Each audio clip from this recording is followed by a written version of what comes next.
Welcome back to In Business. In this week's Media Monday, we're looking at a publication that ranges in focus from alien abductions to Pulitzer Prize winning, potentially, stories here. We're taking a look at how the National Enquirer went from your supermarket tabloid to now being considered for one of the highest honors in journalism. Joining me now on set is Barry Levine, executive editor at the National Enquirer. Congratulations on the nomination. Well, thank you so much. I mean, obviously today's a big day for us. 3 p.m., right? Yes, that's correct. That's the witching hour. Any indications Eastern. So far? Well, everybody's trying to read tea leaves to all the people in the media. I've already seen stuff online that, of course, because the Pulitzer people did not, or the jurors did not come to us to ask final questions, that we're probably not being considered. But who really knows? I've also heard, because we're the National Enquirer, they think we can't keep secrets. So maybe we have one and they haven't told us. So we'll have to wait and see. Oh, well, I'm sure fingers crossed till 3 today. We're most happy that we're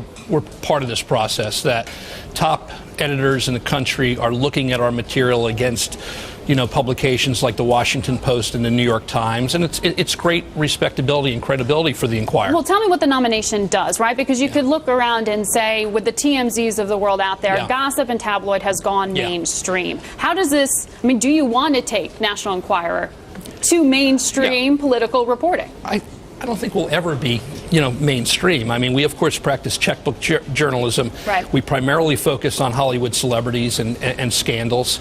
Of course, the Enquirer over the years has broken huge political stories, and John Edwards was another one. I mean, it took 2 years of reporting on Edwards to bring that thing to fruition. He finally, in January, confirmed paternity of the child. This is a man who was carrying on an extramarital affair while he was running for president, and we were the only ones pursuing the story. It was mind-boggling that most in the mainstream weren't pursuing it. But the fact is, the bloggers stayed with us. They followed us. And when John Edwards finally admitted this, that we were completely right, they were vindicated. So I think we through this process, we've earned and gained newfound respect among the blogosphere. And we've gained a lot of new readers whose grandmothers probably read the Enquirer. What did this do for sales? I was reading that O.J. Simpson in that trial boosted sales 15 to 20%. Was there a John Edwards follow-through in sales? I mean, certainly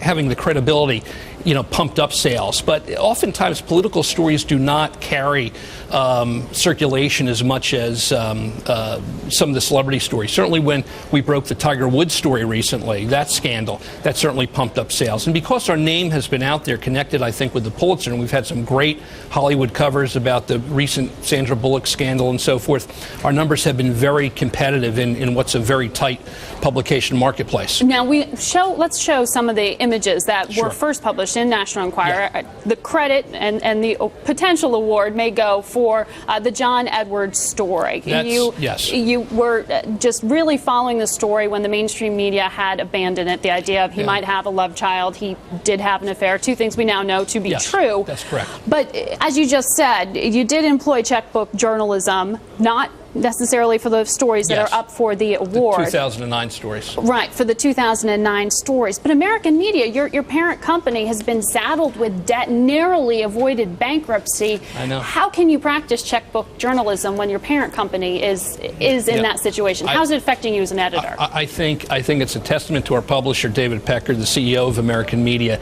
that he endorsed this story, that he backed the story when he began hearing who our sources were early on in late 2007 when we first reported this story. He said, put resources into it. These have been very tough economic times, and we've had the absolute backing of our company. You can't do investigative journalism today without having the resources for stakeouts that require months and months of reporters and photographers sitting on a location, or flying reporters at the drop of a hat to meet a source who may be willing to talk. You have to have money to do that. The checkbook journalism that we practiced early on was minimal compared to the resources that we put into the story for the old-fashioned shoe leather reporting that was required. And, thankfully our publisher respects the journalism that we're doing, and they know that if we bring in a story like this, it's going to help us in the long run. And so I'm very thankful that we have the support from our corporate New York top. Times said that you pumped, quote unquote, hundreds of thousands of dollars into just renting a home in John Edwards' neighborhood in North Carolina to be able to get your reporters close there, getting the ability to get access and take photos. Can you flex that checkbook muscle now like you could when you broke the story? Oh, absolutely. I think if anything, we could certainly do so more now than we could even in the past. I think you're certainly getting greater funding, greater financial support from American financial media. Support from American media. I think right now we're the hottest publication in America, as Howard Kurtz from the Washington Post once labeled us. Everybody's talking about the Enquirer. After Edwards, we followed it with Tiger Woods. So we're on fire right now. And whether the Pulitzer people deem us to be worthy of the prize or not, we have, I think, newfound fans and newfound respect. So, well, 3 p.m. today, we will hear. Good luck to you. Thank you. Thank you so much for joining us. Barry Levine of the National Enquirer for Pulitzer, 3 p.m. today. Tune in. Stay with us because we're going to have more on the Masters and Tiger.